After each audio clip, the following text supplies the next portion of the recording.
भाजपा के गढ़ और कथाकथित अयोध्या को भेदने के लिए विधानसभा क्षेत्र 4 का कार्यकर्ता कमर कसकर तैयार बैठा है। जरूरत है कार्यकर्ताओं में जोश और उत्साह भरने की और काम कर रहे हैं युवा, तरुणाई और शिक्षाविद अक्षय कांति बम आगामी विधानसभा 4 में कांग्रेस के सशक्त दावेदार के रूप में उभर रहे हैं।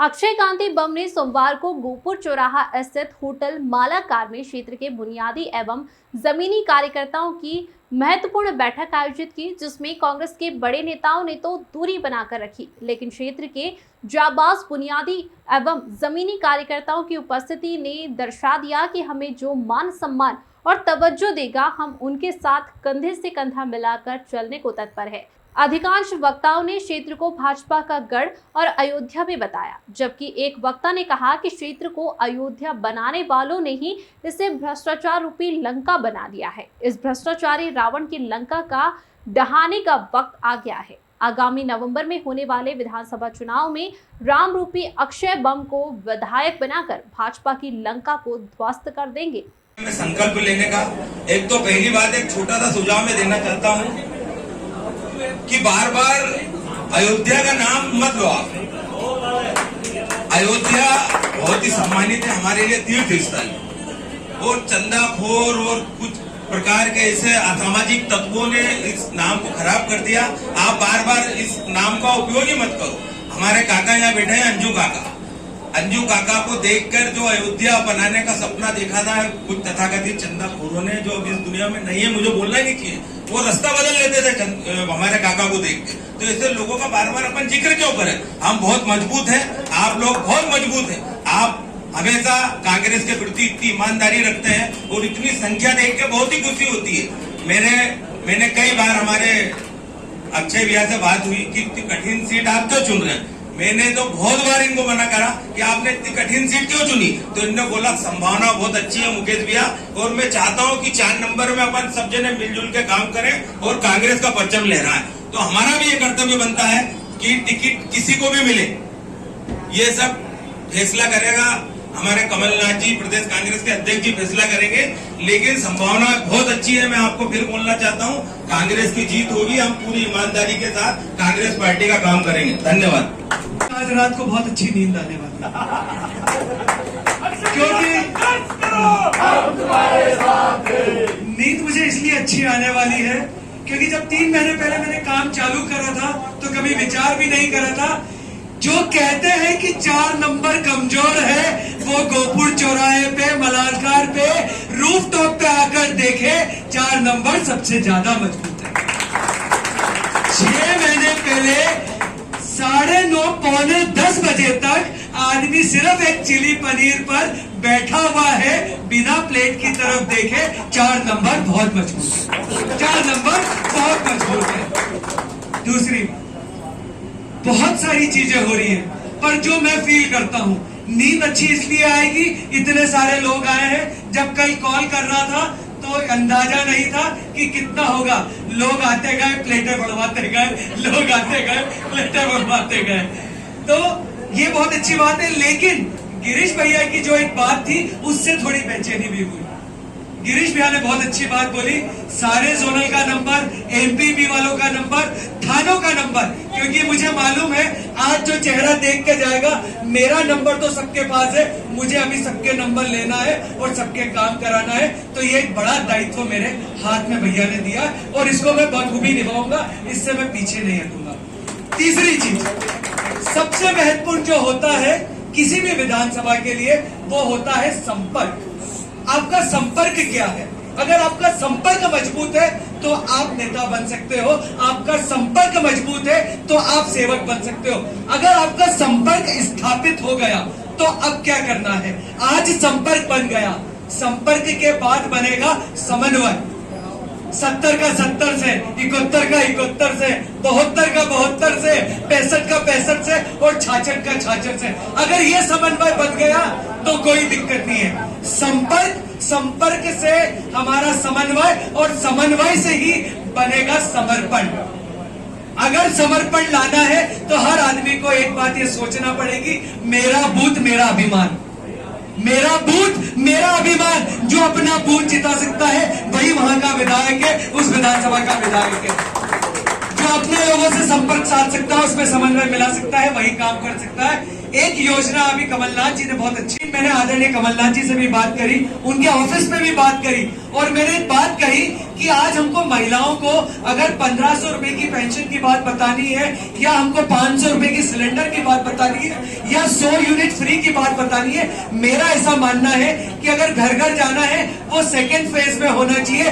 पहले फेज में महिलाओं के सम्मान के साथ उनको एक जगह बिठाया जाए, बकायदा वहां पे रामायण दर्शन कराए जाए।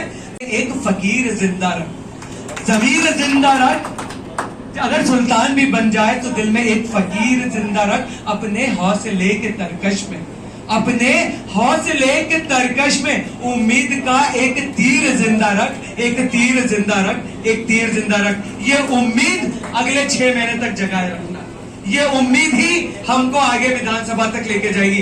तो मेरा आपसे सबसे निवेदन है, जो काम हो आपको, मैं जिस तरह आपका काम करके आ सकता हूं, आपका भाई हूं, आपका बेटा हूं, हाथ पकड़ के काम करा लेना। और अगर हाथ पकड़ के काम ना करा सको तो कॉलर पकड़ के करा लेना, आपको ये अधिकार है। और अंत में आप लोग सब यहाँ पर आए, आपका कोटि कोटि धन्यवाद मेरी नींद अच्छी करवाने के लिए और मेरे दिन बेचैन करने के लिए। बहुत बहुत धन्यवाद, बहुत बहुत साधुवाद आप सभी। शहर कांग्रेस के पूर्व स्थायी मंत्री प्रकाश महावर कोहली ने कहा कि विधानसभा क्षेत्र 4 का कोई माय बाप नहीं है। यह हम कार्यकर्ताओं का दुर्भाग्य रहा कि जो भी बाहरी या स्थानीय नेता यहां से चुनाव लड़ेगा, उसने पलटकर हम कार्यकर्ताओं को नहीं देखा। अक्षय बम चुनाव के 6 माह पहले कार्यकर्ताओं को जागृत करने के लिए मैदान में उतरे हैं। अब यह निश्चित हो गया है कि अब इस विधानसभा क्षेत्र से हार के काले बादल छटेंगे और यहाँ कांग्रेस का परचम लहराएगा। सभी सम्मानित कांग्रेस के जाबाज सिपाहियों, मातृशक्ति और मुझे राजनीति में उंगली पकड़ करके राजनीति सिखाने वाले मेरे आदरणीय दिलीप राजपाल जी, हमारे विधानसभा क्षेत्र के युवा तरुणाई और उभरते हमारे नेता भाई अक्षय बम जी, उपस्थित सभी साथियों, काफी समय के बाद में कांग्रेस के प्लेटफॉर्म पे मुझे बोलने का अवसर मिला है।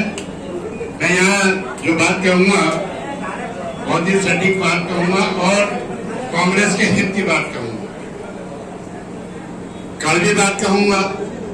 किसी को अगर बुरा लगे तो मैं पहले ही माफी चाहता हूँ। साथियों, ये आप सभी जानते हैं कि विधानसभा क्षेत्र क्रमांक 4 का कोई माई बाप नहीं। अभी तक यहाँ से जो भी चुनाव लड़ा उसने वापस पलट करके हम कार्यकर्ताओं की तरफ नहीं देखा। दूसरी बात, ये कांग्रेस ने जब भी इस विधानसभा क्षेत्र में 4 में टिकट दिए तो चुनाव के 8 दिन पहले 10 दिन पहले यहाँ के टिकट घोषित हुए, उसे काम करने का मौका भी नहीं मिला। लेकिन आज बड़े हर्ष और उल्लास का दिन है कि विधानसभा चुनाव के 6 महीने पहले भाई अक्षय बम विधानसभा क्षेत्र क्रमांक 4 में सक्रिय हुए और कांग्रेस के जो जमीनी बुनियादी कार्यकर्ता हैं उनसे मिलने का प्रयास कर रहे हैं। सुबह 8 साढ़े 8 बजे से निकलते हैं, रात को 9 बजे 10 बजे तक कार्यकर्ताओं से, नेताओं से, इनसे सबसे मिलते जुलते हैं। तो सबसे बड़ी हम कार्यकर्ताओं के लिए जो उत्साह की बात है और हम कार्यकर्ताओं में जोश भरने वाली जो बात है तो ये है कि भाई अक्षय भाई 6 महीने पहले हम कार्यकर्ताओं को जागृत कर रहे हैं। और निश्चित मान के चलिए आप नवंबर में होने वाले विधानसभा चुनाव में जो हमारे विधानसभा क्षेत्र क्रमांक 4 भाजपा का गढ़ माना जाता है और भाजपा की तथाकथित अयोध्या मानी जाती है, उस भाजपा के गढ़ को भेजने में भाई अक्षय बम कामयाब होंगे, हम सबके आशीर्वाद से, हम सबके सहयोग से। और यह भाजपा की जो तथाकथित अयोध्या कहलाई जाती है, उस अयोध्या को भी भेजने में भाई अक्षय बम राम के रूप में हमारे बीच में आए हैं। मैं आप सभी से ये निवेदन करना चाहूंगा अंत में कि हम 6 महीने पहले हमारे भाई अक्षय बम ने हमारे को जो जागृत करने का प्रयास किया है, वो हम ये चाहेंगे टिकट किसी को भी मिले, भाई अक्षय बम को मिले या किसी और को मिले, लेकिन कांग्रेस के लिए सबसे बड़ी बात यह है कि 6 महीने पहले हमारे कांग्रेस के बुनियादी कार्यकर्ता जागृत हो रहे हैं। वो अक्षय भाई को मैं इसके लिए बहुत बहुत धन्यवाद देना चाहूंगा। बहुत बहुत धन्यवाद। तो यहाँ हम लोग इकट्ठे हुए सभी जो भी हैं सभी लोग यहाँ इकट्ठे हुए, बहुत अच्छी बात है कि इस बार हम बहुत पहले चल गए। वैसे हमेशा हम देखते हैं कि टिकट मिलती है, टिकट के समय हम लोग चलते हैं और टिकट के समय चलने के बाद हम लोग नहीं कर पाते, इतना करना चाहिए जितना हम चाहते उतना नहीं कर पाते हैं। ये बहुत अच्छी बात है कि हाईकमान ने अक्षय जी को छाती दी, अक्षय जी सक्रिय है और सही मायने में अक्षय जी को मैं बहुत समय से जानता हूँ। इनके चाचा भी कांग्रेस में थे, कोई मंत्री का दर्जा पे थे, वो बहुत अच्छा परिवार है, एक समाज से परिवार है, हर तरह से हर एक को मदद करने वाला परिवार है। मैं इनको व्यक्तिगत रूप से भी जानता हूँ, इनके पापा को भी जानता हूँ, इनके चाचाओं को भी जानता था, जो अभी तो नहीं है लेकिन वो मंत्री का दर्जा था उनको। तो ऐसा व्यक्ति हमको मिला है जो सही मायने में इस क्षेत्र में काम कर सकता है, इस क्षेत्र में काम करके ये सीट निकाल सकता है। ये जो अयोध्या बोलते हैं, इस अयोध्या को जीतने का मतलब ये नहीं कि ये अयोध्या को जीतने की स्थिति में है, ऐसे व्यक्ति हैं और ये पूरी मेहनत कर रहे हैं, ईमानदारी से मेहनत कर रहे हैं। आज इनको कोई कमी नहीं है, आज इनके पास करोड़ों की संपत्ति है, फिर भी ये जनता की सेवा करने के लिए आगे है और इतने नर्म स्वभाव के कि आप जैसे आजमाएंगे तो आपको पता लगेगा कि ये व्यक्ति क्या है। तो मैं आपको फिर ये निवेदन करूंगा कि अक्षय बम जी जो कि सही मायने में इस क्षेत्र में एक उम्मीदवार के रूप में आ रहे हैं, उनको हम पूरी अभी से मदद करें और अभी से सक्रिय हो जाए। यहाँ पर बहुत अच्छे लोग हैं, यहाँ सिंधी समाज के हमारे गोपाल जी हैं, अजय सितरानी है और प्रकाश महावर है। प्रकाश महावर तो इंडिपेंडेंट लड़के भी 10-20 हजार वोट जाते हैं, इस तरह के व्यक्ति हैं। इसी तरह से यहाँ पार से जुड़ रहे हैं हमारे भाई करसिया जी और भी जितने साथी हैं, हारे और जीते। यहाँ किरण जिनेती जी है, यहाँ हमारे सुधा मिश्रा जी हैं, ये सब जितने यहाँ बैठे, अगर सब हम लोग इकट्ठे होकर काम करें तो इस क्षेत्र को निकाल सकते हैं।